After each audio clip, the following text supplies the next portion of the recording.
So, vibrations are through the roof. You're feeling it, right? You're getting the buzz at night, you're hearing the frequency tones, the high screaming noises, the low hum buzz, the mid-tone buzzes, and you're seeing like white silhouettes walking about. Or just in your peripheral vision, you're seeing white glowy kind of faces, or just circles. Are you getting that? Stay with me to the end, and we'll talk about this. Good morning, hope you're all absolutely fantastic and buzzing away quite happily. Just a small update from my guides. They keep telling me the date 19th of May. Friday the 19th of May, and I've had an awful lot of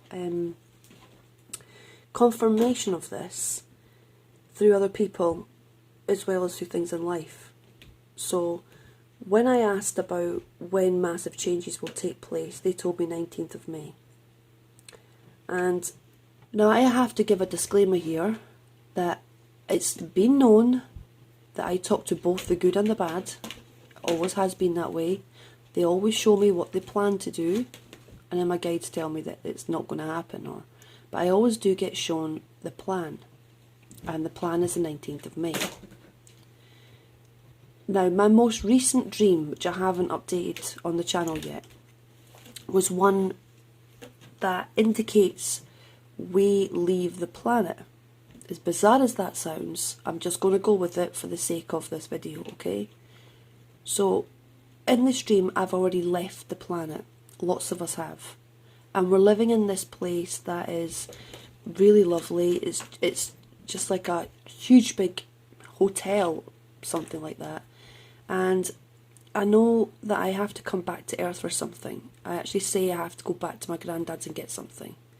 My mum gives me this special suit to wear, and she gives me a bag of crisps, which my guides would show us there's not just food to eat, but there's snacks also, which means we're comfortable. As I come down the stairs, I enter this kind of restaurant area, and there's people cooking lobster to my left, you know, which indicates that there's fine food, not just basic nutrition. There's good food. I then leave to come down to Earth, and as soon as I get here it's dark and barren, and when I'm walking along I see three guys who seem quite like silhouettes. They look kind of head down, like they're just on a mission to find something. They don't even seem to notice my existence. They run straight past looking. I don't know if they're looking for somewhere to hide or they're trying to loot houses or what, but they're running past me. I start walking. I find myself in the area that I live. I start walking up towards the area of Edinburgh. I get to the end of the street and I look and I realise the whole of Edinburgh is sand. Now this might not literally mean the whole of Edinburgh is going to be turned to sand, but I knew I couldn't walk on it. I went to walk and I went, oh, I'm not sure I can walk on this. Then my good friend Colin, that we always have shared dreams and he's always there, he was at the Vatican dream with me, keeping guard. He heard me, it's like we were telepathic, and he said, wait there, I'm going to come with you. And when he came down, he says, I'll meet you at the lane. There was a little lane down the side of our houses that joins both the parallel streets. And he joined me at the bottom of that lane. We started to walk up, and the first house we came to, which is, there's mine, and then there's 1, 2, and then the third one at the end. And we came down the lane.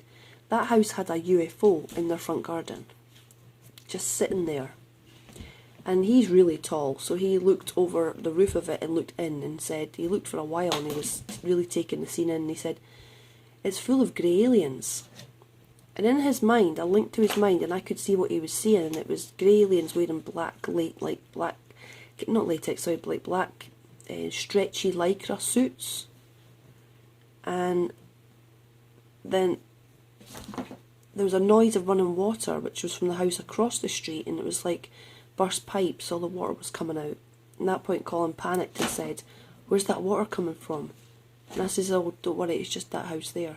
Which indicates to me there's been some kind of water event, which ties in with all the rest of my dreams of the 5 feet of water, which is not, it's not terrible, 5 feet of water, it's manageable, it's annoying. Your house would have to dry out. But the interesting thing is that nobody was here. There was no one here. I didn't notice, like, the houses were all empty, vacant. And this is where I keep asking my guides, what's going to happen? And they keep telling me again and again, everyone is leaving. Everyone is leaving. So it's like Earth goes through some kind of shift, energetic shift, and we all leave for a while. I don't presume we all go to the same place. It's like we all go back to our own soul groups and stay there for a while and then come back down again. Now, I don't know if this is going to manifest, but this is what I'm being told. So, that's out the way. On a greater note, have you been feeling the massive vibrations that are ripping through your body right now? You're probably feeling a little bit out of sort, possibly very dreamlike. It's really hard to put your focus on anything. If you're feeling that, hit a like to let me know how many people are going through this energetic change. It's like I can feel it's when you lift your feet off the ground at night, so you're no longer grounding that energy. That's when you feel it strongest.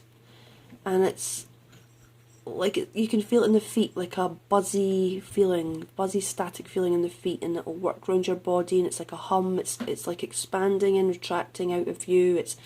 These are all things that I went through in 2012 when I went through those 9 hours of vibration. This was a precursor to that. The body started activating energetically. We were receiving more light. Because remember, the whole universe is just made of photons.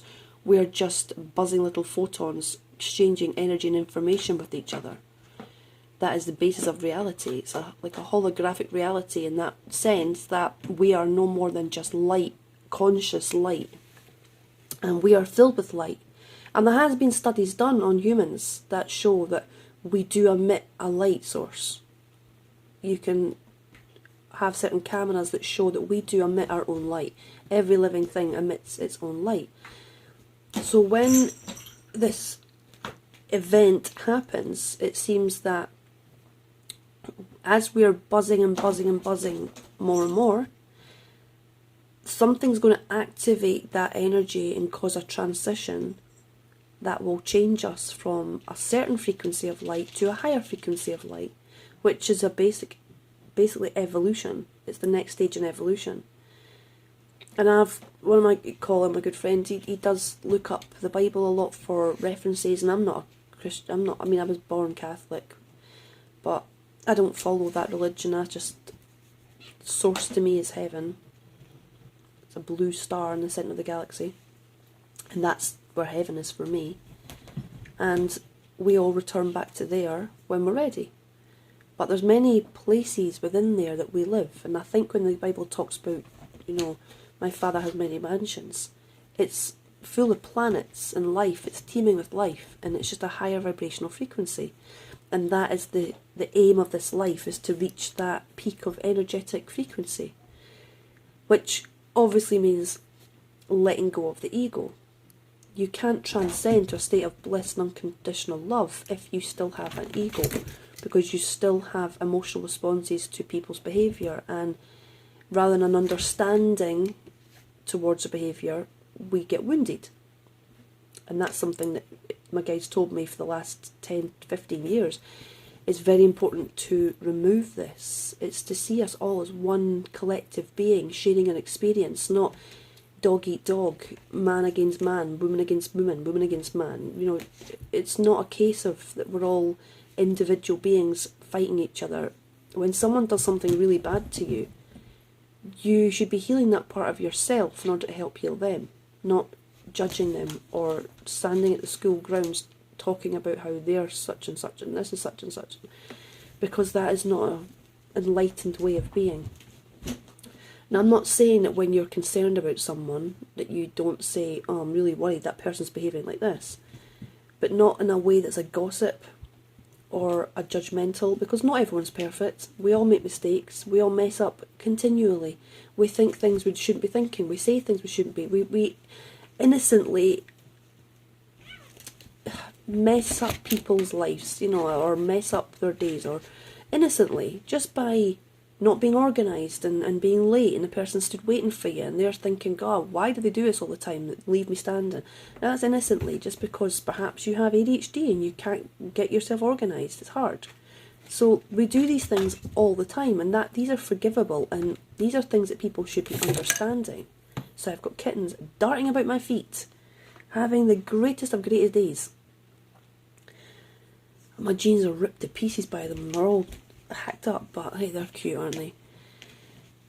So this is just going to be a short update, basically talking about this vibrational frequency. It's through the roof right now, and it's great. I'm loving it. The one thing I'm finding very challenging is staying focused on this reality. It's really hard, and I remember having bouts of this back in 2011, 2012, where it's hard to maintain grounding. It's like very dreamlike. It's like slipping into automatic pilot continually and having to force yourself to bring yourself back to this world.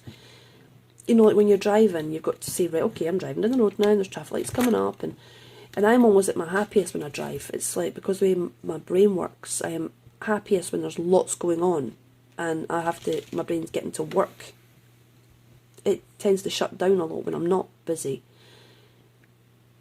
But it's like connections to other humans. I feel like that only my children and my family exist right now. And I don't mean that in a disrespectful way to anybody else, but like, we were at a gala day for the little town I live in, and I knew lots of people there. I knew lots of the other mums there, and I didn't even consider saying hello. I mean, I probably said like, oh, hi, as I passed, but I didn't consider even spending time talking to them. It's like they are just not really there, or there's no point in idle chit-chat. It's all gone now, it's all done. It's no point, and that might sound terrible, that it didn't even consider me to talk to them. I just feel this really deep connection to my family, and that me and the family are going on a journey, and those people aren't going to be on the same journey as us. So, it's a very strange feeling of this disassociation, and just energetic disassociation. But what I'm also finding is when I'm with other people who are spiritually aware and are also on this journey, my vibration starts to peak even higher, and it's like the spinning in my guts and my tummy. It's like this spinning energy of sheer excitement, or it's a raising of the frequency, and it's almost too hard to bear. You start getting all like, talking fast, and my energy output goes through the roof, and other people find that really hard to cope with.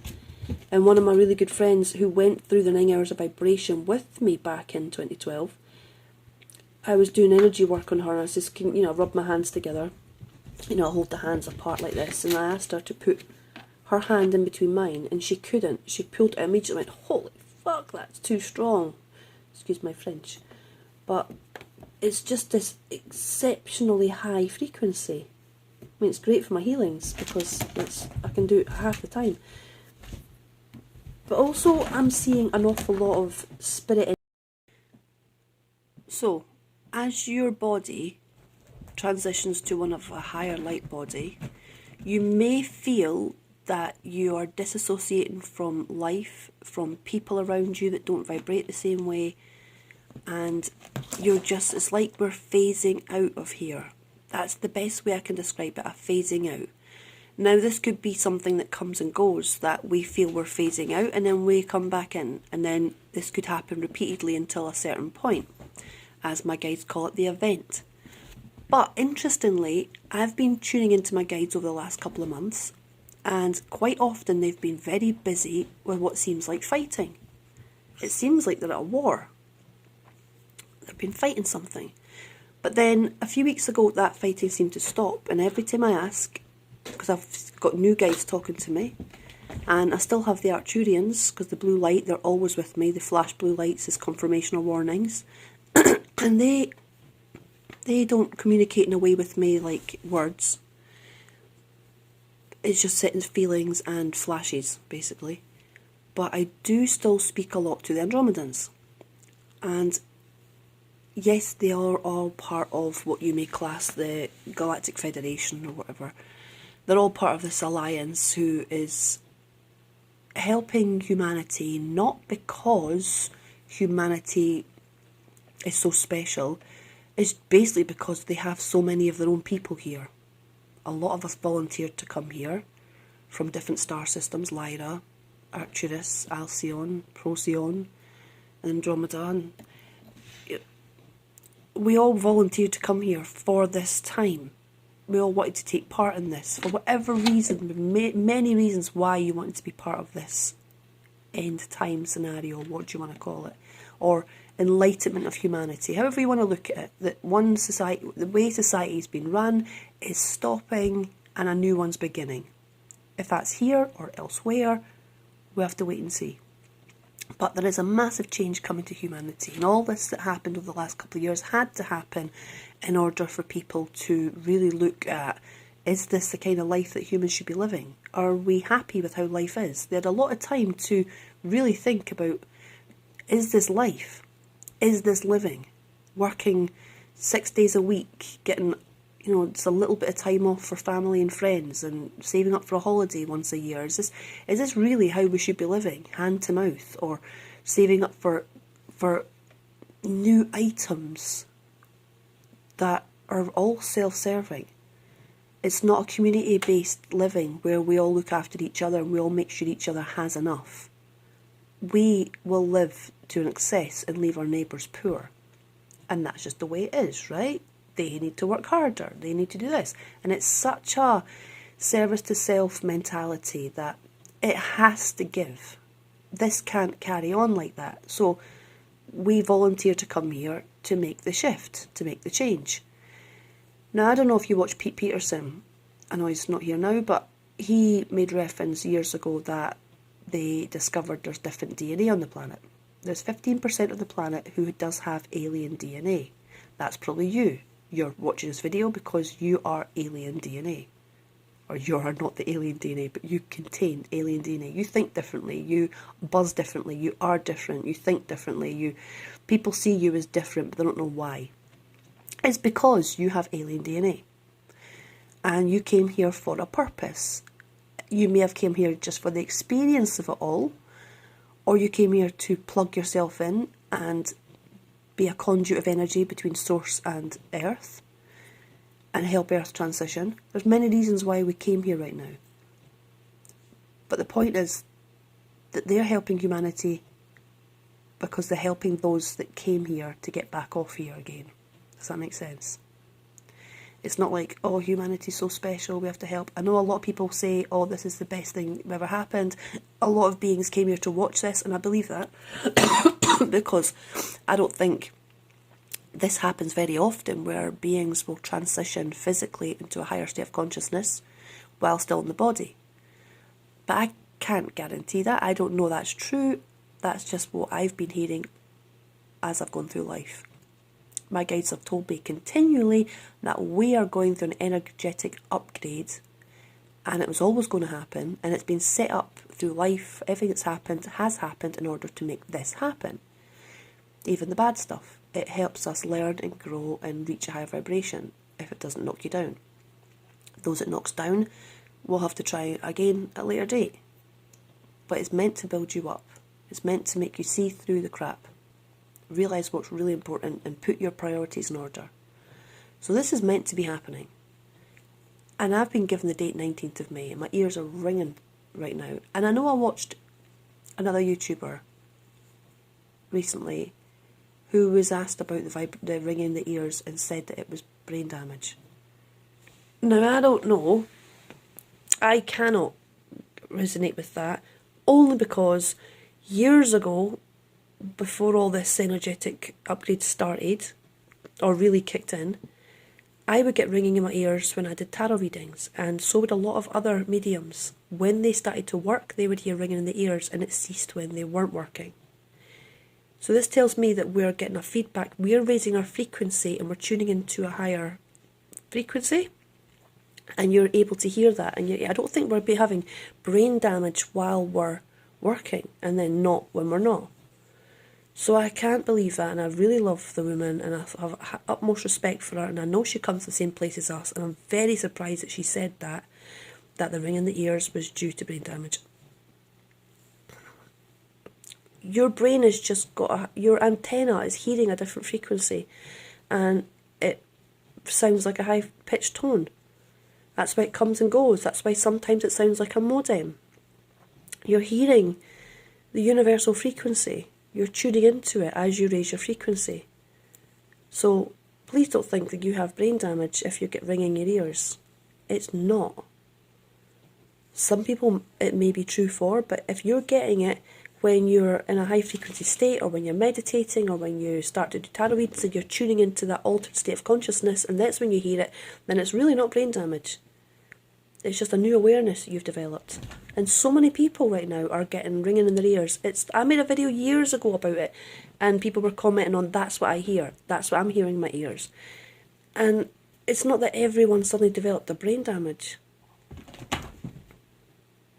It's just a new awareness. Like, some people now are becoming psychic who weren't before. Some people are getting clairaudience who hadn't before, hearing voices, and they're probably terrified, but it's fine, it's a normal thing. You're not schizophrenic. When you can shut it off, it means you're in control of it. When you can't shut it off, it means you've done damage to your pineal gland, and your receptor's open, you can't shut it, and unfortunately it's open to the wrong dimension, and you can't shut them up. There's healing work you can do on that to heal that.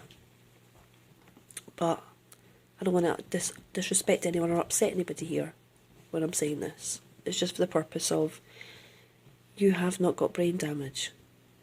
You will be hearing different frequencies, and you will be seeing lights, flashes, little sparkles. You might see an orange spark, or a red spark, or a purple spark, or I'm getting gold lately, and I've got a green one lately. It's just different beings. They resonate at that colour frequency.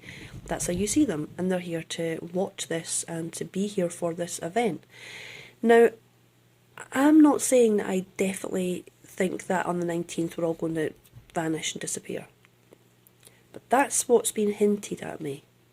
So I'm just making this video now, and I know I've not put in it for a long time, but I have had so many healing appointments with my clients because of circumstances.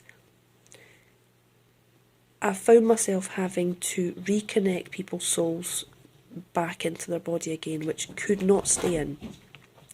The actual disconnection from the body, and the soul could not stay in the body, and I've had to completely eradicate a frequency that was coming off certain people and align them back and reconnect them back in, and I've been really, really busy doing that, but it's working. When I'm doing the healings on people, as soon as I've reconnected them, which sometimes takes on about an hour, they instantly open their eyes and say, oh my god, I'm back. I can feel myself again now. So it is working. Whatever's been done to them has disconnected them from their physical form, and I think it was making way for lower forms to take over the body. I don't want to be an alarmist, but that seems to have been the plan. And I think the people at the top also wanted that. They did it to themselves because they wanted to become a vessel for these beings. But these beings have all gone. I don't know if you remember, I said in 2019 that I was talking to Marduk, or so they say they are, right? And they left knowing they'd lost, and they were leaving. They were returning to source. Now, when I spoke to my friend that studies the Bible, he said, well, that would make sense, because apparently the devil, let's call it, right, because I believe Satan is an AI system that feeds into your head, tries to make you think things, and that might sound bizarre, but I think there's definitely an AI system that's overtaken most of the races that have overtaken us. It's just a way to hide from the judgment of God, so to speak, right, by putting yourself into by basically just taking control of the photons and shifting their frequency and living in there. And that's what archons are. They just hang around you and feed you information and put thoughts in your head to behave in a certain way that lowers your own frequency. It's important to ignore the thoughts in your head They're not your thoughts. We feel. We shouldn't have mental chatter. You don't know who's chattering. But I digress. So they all disappeared. The majority of those demonic beings are gone. Marduk has left the building and gone back to source. Now, when I spoke to my friend who does the Bible, he said that would make sense because apparently the devil goes back to God and there's a war in heaven. And the war in heaven lasts, am I right, 3 years? Which would be, obviously, 2022 if he left, but that would be Christmas 2022 if it was 2019 he left, then you went 2020, 2021, 2022 he's back. So if I'm right, and you may have to correct me on this if you know your Bible, he'll be returning in 2022 to take over the reign of earth. And does he get 7 years or something? Is that, I don't know. I hear things like tribulation and I don't really know. But apparently Yeshua returns to the planet before he does and takes his people. I don't know. I'm making a mess of this because I don't know my facts. All I know is I've been told that there's going to be something happening to us energetically where we leave the planet and go elsewhere. We spend some time off planet and then we come back here to help rebuild a new community. That's it. I could be very wrong, but do you feel this in your gut? Do you feel this is truth? If you do, please comment and tell me that you also feel it, so I know there's a community out there that is also feeling this and we can have a chat about it. And we've only got till Friday, it's Tuesday. Very interesting. Let's see. I'll make a video on Saturday and say, well, that didn't happen. But who knows? Maybe it's something a little bit less triumphant and more on an energetic level where you just start phasing away from this and forming new communities. We'll see. Much love to you all. Thank you for watching this far if you managed. Blessings to you. This part is for all the Christians out there. This is the part that I don't quite understand. For as long as I can remember, I've had a being who calls himself Yeshua come through to talk to me. Now, yes, I was brought up Catholic. I went through my confirmation and stuff at 12, my Holy Communion at 8, but I ceased to be part of the church after my confirmation. I believed that it was let's just say it wasn't run by the most loving people at the top, and I wanted nothing to do with that. I still had an idea that God exists, but this meeting with Yeshua continually through my life has not stopped, and it's now got to the point where my daughter, who unfortunately I haven't brought her up in any religious way, I haven't taught her about Yeshua, I haven't taught her about the church or anything, I wanted her to find her own rhythm. She continually says to me that Yeshua was standing next to me. The other day, well, it wasn't the other day now, it's a few months ago now, I was sitting on her bedroom floor, just about to start reading her a book, and she said there was a lamb sitting next to me. I just find these things interesting because I don't know too much about it. My good friend Colin does tell me a lot. I tell him and he does help me out. But recently, as in probably about a month ago now, she said she's sitting watching cartoons and she just looks over, she turns to talk to me and she went, "Oh, Yeshua's there, Mummy." I said, "Where?" And she said, "He's right there, he's standing looking at you." And I said, "Oh, what is he wanting?" She went, "He said he's come to marry you." And I says, "And is he standing in the room?" And she says, "No, he's standing on the staircase made of clouds." And I says, "And there's a clouds in the room?" She went, "Well, you can see he's at the top of the stairs, but the stairs are made of clouds." And that to her confirmed it was Yeshua. How on earth she knows about a staircase of clouds, I don't even know about a staircase of clouds, but it rings a bell somewhere with me. And I'm just wondering if anyone can shed light on what this means, because I do know when I've watched videos that Colin sent me that he's meant to be coming for his bride. Is this an indication that he's about to come for his bride? And this is the way that I'm being told. Please help me out here.